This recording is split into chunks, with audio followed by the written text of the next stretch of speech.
the UK, Mr. Farage is openly promoting the abolition of the Human Rights Act of 1998 to be replaced with a British Bill of Rights that limits the right of free speech to British citizens and legally sanctioned residents, and repeating that the one world political leader he most admired was Vladimir Putin, even though Vladimir Putin is a war criminal and a dictator. Imagine stepping into a congressional hearing room, expecting routine debates, formal testimonies, and the slow grind of politics. But instead, what unfolds is a full-scale demolition verbal sparring that leaves reputations in tatters and exposes contradictions so sharp they could cut glass. This wasn't just politics as usual. It was a courtroom drama staged in the heart of American democracy. And the star players, a parade of Republican leaders, controversial witnesses, and sharp-tongued Democrats ready to shred through hypocrisy with surgical precision. This is the story of a hearing where far-right ideals clashed with hard-hitting truth, where a foreign provocateur found himself cornered, and where the very definition of free speech was put on trial. Welcome to the storm inside the House of Representatives, storm the Republicans never saw coming. Chapter 1. The unraveling begins. The chamber was charged with tension even before the first question was asked. Republicans had lined up their witness, Nigel Farage, a British politician infamous for championing Brexit and fueling nationalist rhetoric. To them, he was a symbol of resistance against liberal democracies, a foreign voice ready to echo their grievances about free speech. To Democrats, however, Farage was the wrong man in the wrong room at the wrong time. It began almost theatrically.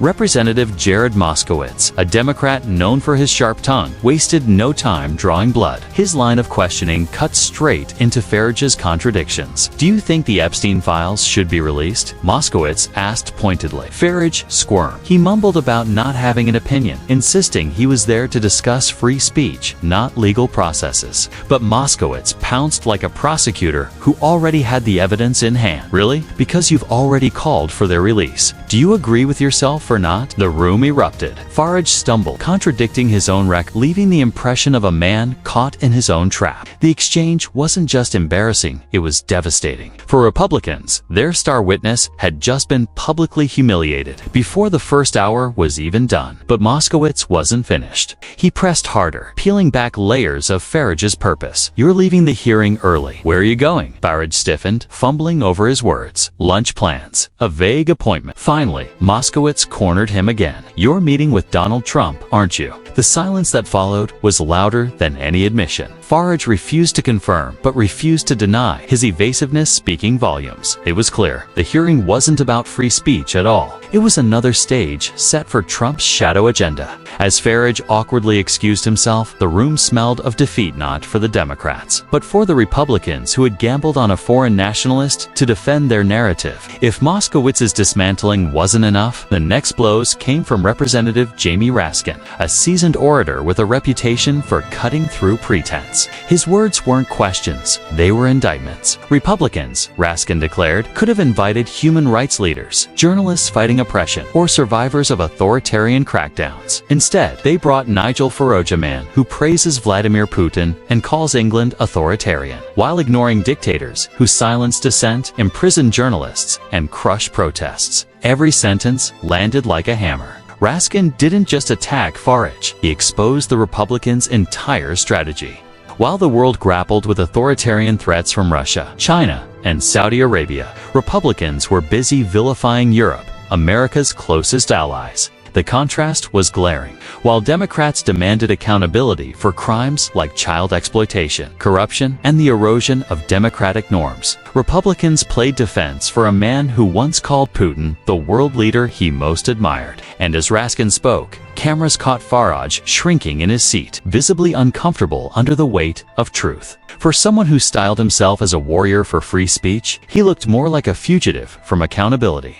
But the unraveling didn't stop there. Representative Jim McGovern took the floor, armed not with rhetoric, but with raw testimony from survivors of Jeffrey Epstein's crimes. Holding up his phone, he replayed footage of victims pleading for transparency, for the Epstein files to be released. "These survivors are asking for justice," McGovern thundered. And what does Donald Trump call it? A hoax. The President of the United States calls their suffering irrelevant. That's pathetic. The word hung in the air. Pathetic.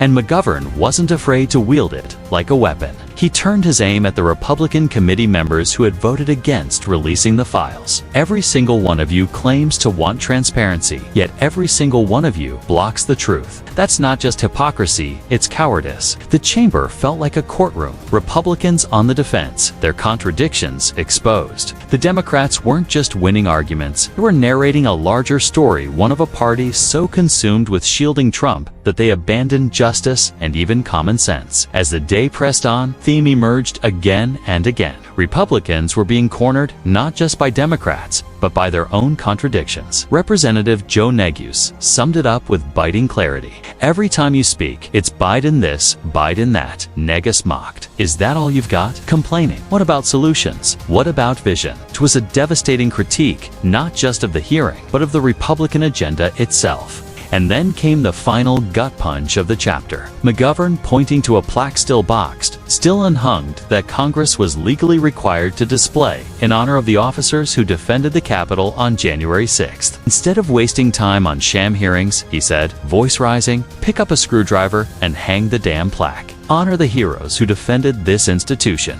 The silence in response was deafening. By the end of the first half of this political theater, Republicans had suffered a relentless barrage. Their witness humiliated, their contradictions exposed, their loyalties questioned. Democrats, meanwhile, had seized the stage, framing the fight not as left versus right, but as democracy versus hypocrisy, truth versus evasion. And as the gavel struck to signal a recess, one truth lingered in the air. This wasn't the Republicans' triumph. It was their public undoing. Democratic voices picked up where they had left off, hammering the same theme. Truth matters. Representative Jamie Raskin returned, his cadence sharp, his words carefully crafted to strip away any remaining illusion. There is no free speech crisis in Britain, he declared. Mr. Farage still has his show. He still spews hate, still praises dictators, still parrots Putin's talking points. No one has silenced him.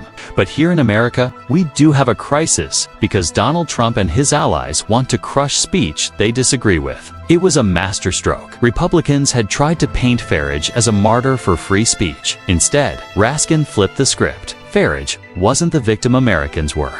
Ordinary citizens, federal employees, journalists, and protesters were the ones under threat. And then came the dagger. Raskin compared Trump's tactics to those of dictators. When federal workers can be fired for private comments critical of Trump, we've entered the territory of Putin and Stalin. Gasps echoed in the chamber. The comparison was explosive, but no one could deny the weight it carried. The Epstein files, a party on trial. If Republicans thought the focus would shift, they were wrong. Representative McGovern brought the hammer down again, turning the spotlight back to the Epstein files, a subject that had already made Farage crumble. He reminded the chamber that survivors of Epstein's abuse were outside the Capitol, demanding justice. And yet, McGovern thundered, every single Republican on the Rules Committee voted against releasing the files. You talk about transparency, but your actions scream cover-up. The chamber buzzed with unease. McGovern wasn't just accusing Republicans of hypocrisy. He was suggesting complicity. Then came the most damning revelation. Even Republican Representative Thomas Massie had broken ranks, calling out Trump for pressuring lawmakers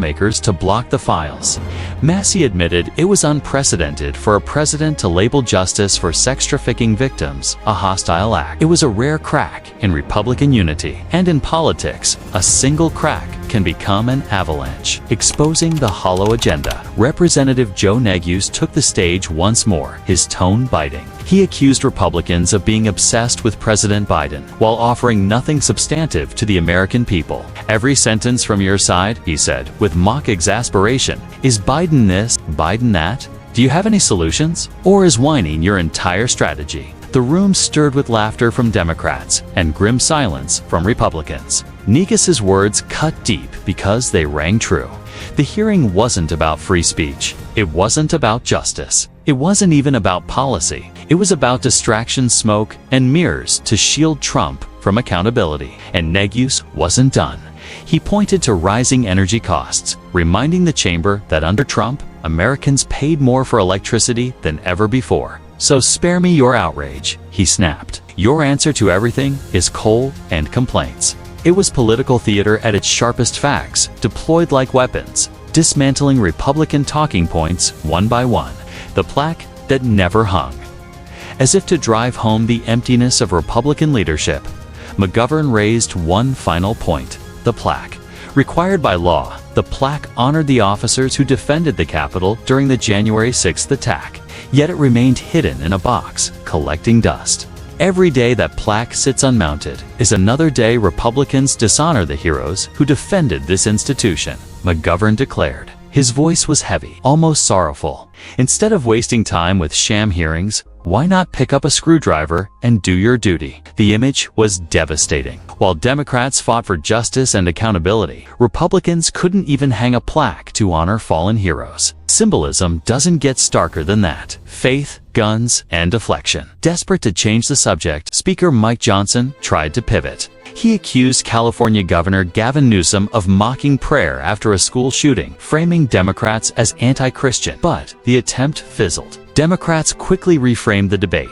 Prayer was not the issue and action was. Thoughts and prayers, they argued, were meaningless without gun reform, mental health programs, and real policy changes. The contrast was clear. Democrats were offering solutions. Republicans were clinging to slogans. The final blow. By the close of the hearing, even Republican voices joined the chorus of doubt. Representative Massey, frustrated with his own party, openly scolded his colleagues. "Grow a spine," he said bluntly. He demanded they stop hiding behind Trump's shadow and start facing the truth about Epstein, about free speech, about their own cowardice. The words hit harder because they came from within. When your own side calls you spineless, the battle is already lost. The aftermath, as the gavel struck one last time, the verdict was clear. Republicans had not only failed to defend their narrative, they had dismantled it themselves. Their star witness fled in humiliation. Their unity cracked under pressure. Their hypocrisy was laid bare for the world to see.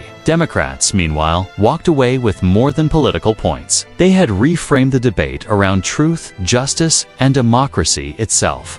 They had shown that free speech was not a shield for hate, nor a tool for dictators, but a principle worth defending honestly. The hearing was supposed to be a showcase for Republican strength. Instead, it became a stage for their unraveling lesson in what happens when spin collides with reality, and when political theater is met with the raw, unflinching weight of truth. Closing reflection. Politics is often a slow game of strategy, a careful balancing act of compromise and calculation. But sometimes the mask slips. Sometimes the show collapses. And when it does, it reveals something raw. Not just about the politicians in the room, but about the state of democracy itself. That day, the House chamber became a mirror, and what it reflected was damning. For the Republicans, it showed a party adrift, caught between defending Trump and serving the people. For the Democrats, it was a moment of clarity, a chance to seize the mantle of truth and expose hypocrisy for all to see. The hearings may be over, but their echoes linger, a reminder that in the theater of politics, truth can be delayed, but it cannot be silenced.